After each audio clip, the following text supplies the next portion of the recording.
Hi hello అండి, welcome back to my channel Priya Uday stories. అందరూ ఎలా ఉన్నారు? నేనైతే చాలా బాగున్నాను. Hope you all doing good. ఈ వీడియో అయితే మా మమ్మీ వాళ్ళ ఇంటికి వెళ్ళినప్పుడు తీసిన వీడియో. యాక్చువల్గా మా మమ్మీ వాళ్ళకి నోము ఉంది, సో నోము కోసమే మేము వాళ్ళ ఇంటికి వెళ్ళాము. అక్కడ తీసిన వీడియో. సో బంతి పూలతో మొత్తం 21 దండలు అయితే కట్టాలి. కట్టిన తర్వాత ఇలా బోండాల కింద అయితే కట్టాలి. సో వచ్చేసి మా మేనత్త, మా డాడీ వాళ్ళ చెల్లెలు. తను ప్రిపేర్ చేస్తుంది కింద బోండాలు, ఇంకా దండలతో అక్కడ మొత్తం కడుతున్నారు. మొత్తం 21 కట్టాలి. యాక్చువల్గా మీకు కూడా నోము ఉందా? అయితే మీరు ఎలా సెలబ్రేట్ చేసుకుంటారు నోముని? అయితే మీరెన్ని ఇలా దండలు కడతారు తొట్టెలకు? నాకు కామెంట్ సెక్షన్లో కామెంట్ చేసేయండి. అక్కడ జరిగే పనులు అక్కడ జరుగుతున్నాయి. ఇక్కడ వచ్చేసి మా మేనమామ కూతురు. తిని మాత్రం మొత్తం వంటంతా చేసేస్తుంది. నేను వీడియో తీస్తుంటే తీయకు నా ఫేస్ అస్సలు బాగాలేదు అని అంటుంది. సో ఇక్కడ వచ్చేసి సాంబార్ ఇంకా చిక్కుడుకాయ కర్రీ అయితే తను చేస్తుంది. తర్వాత వంకాయ కర్రీ కూడా చేసింది, కానీ నేనైతే వీడియో అయితే తీయలేదు. ఎందుకంటే మా పాప ఉంది కదా, మా పాప అక్కడ ఎవ్వరి దగ్గరికి వెళ్ళట్లేదు. సో అందుకే నా దగ్గరే పెట్టుకోవాల్సి వచ్చింది. అందుకే వీడియో కొంచెం ఎంత వీలైతే అంత మాత్రమే తీశాను. మా మేనమామ కూతురు అంటే నాకు చాలా ఇష్టము. నేనైతే మా అమ్మమ్మ వాళ్ళ ఇంటికి మా అక్క కోసం అయితే వెళ్ళేదాన్ని. తినంటే ఎంత ఇష్టం అంటే తన పెళ్ళికి కూడా తోడు పెళ్లి కూతుర్ని నేనే కూర్చోవాలని నేనే కూర్చున్నాను. కానీ సడన్గా ఏమైపోయిందంటే తన పెళ్ళికి ముందు రోజే నాకైతే యాక్సిడెంట్ అయింది. సో నేనైతే కూర్చోలేకపోయాను. అది ఎంత పెద్ద యాక్సిడెంట్ అంటే చనిపోయేదాన్ని, యాక్చువల్గా బ్రతికాను. ఆ యాక్సిడెంట్ నుంచి కోలుకోవడానికి నాకైతే 2 మంత్స్ అయితే పట్టింది. నేను ఎంత మొండిదాన్ని అంటే ఆ దెబ్బలు అలానే పెట్టుకొని రిసెప్షన్కి కూడా వెళ్ళాను. పెళ్ళైతే ఇంటి ముందు అయితే జరిగింది, ఇంట్లో ఉండి చూశాను. రిసెప్షన్ అయితే వేరే దగ్గర జరిగింది. అలానే ఆ దెబ్బలతోటే కొత్త డ్రెస్ వేసుకొని మరీ వెళ్ళాను. నేను ఒక్కదాన్నే ఇలానా, లేకపోతే మీరు కూడా ఇలానేనా? ఇష్టమైన వాళ్ళ కోసం నాకైతే ఏది కష్టంగా అనిపించదు. వాళ్ళ కోసం ఏదైనా చేయాలనిపిస్తుంది. ఇప్పటికి కూడా నేను అంతే. ఇష్టమైన వాళ్ళు బాధపడుతుంటే అయితే నేనైతే అస్సలు చూడలేను. కావాలంటే నేనైతే అడ్జస్ట్ అవుతాను, కానీ వాళ్ళ కోసం అయితే ఏదైనా వదులుకుంటాను. నేను బాధపడతానని తెలుసు కూడా నేను వదులుకుంటాను. సో తనైతే ఇలా వంట అయితే కంప్లీట్ చేసేసింది.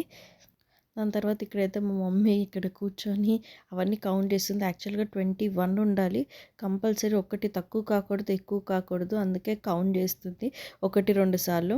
అక్కడ అది కంప్లీట్ అయిపోయాక అయితే ఇక్కడ పైన కనిపిస్తుంది కదా, అక్కడైతే హ్యాంగ్ చేయాలి. సో తినైతే మా పెద్దమ్మ వాళ్ళ కొడుకు మొత్తం అంతా డెకరేషన్ చేస్తున్నాడు. వచ్చేసి మా అన్నయ్య. ఇక్కడ వీడియోకి అయితే పోజ్ ఇస్తున్నాడు. చూడండి, దండలు సరిపోతున్నాయని కావాలని చెప్పేసి అడుగుతున్నాడు. ఫ్యాన్స్ వేసుకోవచ్చు అన్న, దీపాలు పెట్టలేరు ఇంకా.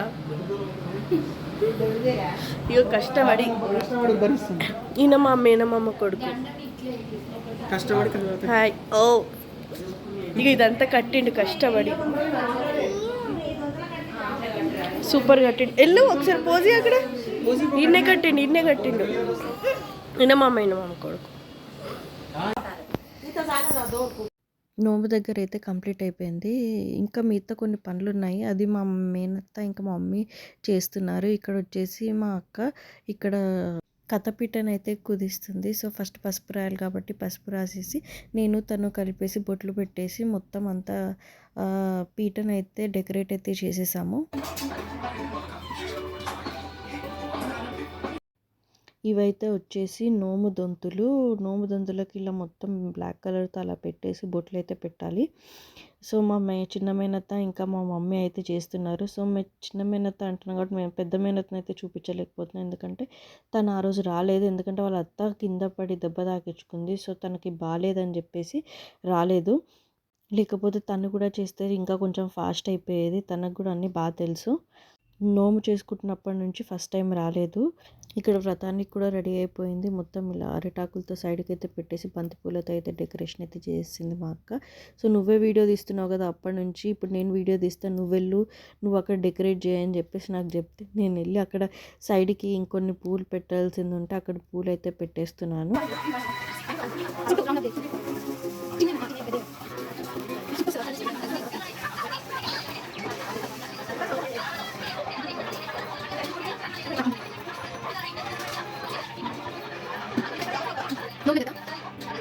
మా అక్క అయితే ఇక్కడైతే క్రియేటివిటీ అయితే యూజ్ చేస్తుంది. సిజర్ తీసుకొని అక్కడ మనము దీపాంతలు పెడతాం కదా, ఆ ప్లేస్లో డెకరేట్ చేద్దాం దా అని చెప్పేసి బంతిపూలతో డెకరేషన్ అయితే చేసేస్తుంది.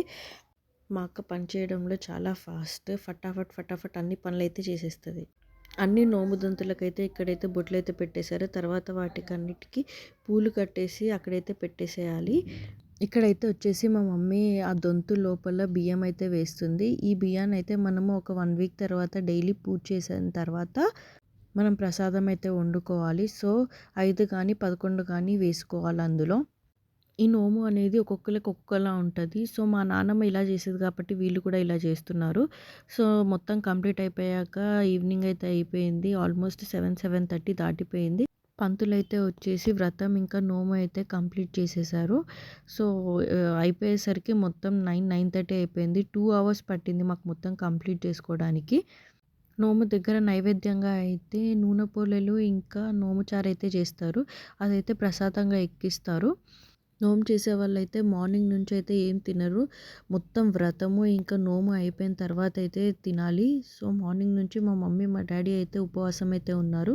సో ఈవినింగ్ అయిపోయింది. ఈవినింగ్ ఏంటి నైట్ అయిపోయింది. మా మమ్మీ వాళ్ళైతే వ్రతం ఇంకా నోము ఇలా అయితే చేస్తారు. ఏదైనా సరే 21 పెడతారు. కుంకుమ, పసుపు ఇలా ప్రసాదమైన పూలైనా ఏదైనా 21తో చేస్తారు. సో మీరెలా చేస్తారో కమెంట్ చేసేయండి. ఈ వీడియో కనుక మీకు నచ్చినట్టయితే please do like, share, comment and subscribe to my channel Priya Uday stories. పక్కనున్న బెల్ ఐకాన్ అయితే ప్రెస్ చేసేయండి. మేము ఏదైనా కొత్త వీడియో పెడితే మీకైతే నోటిఫికేషన్ అయితే వచ్చేస్తుంది. థ్యాంక్ యూ అండి. Thanks for watching.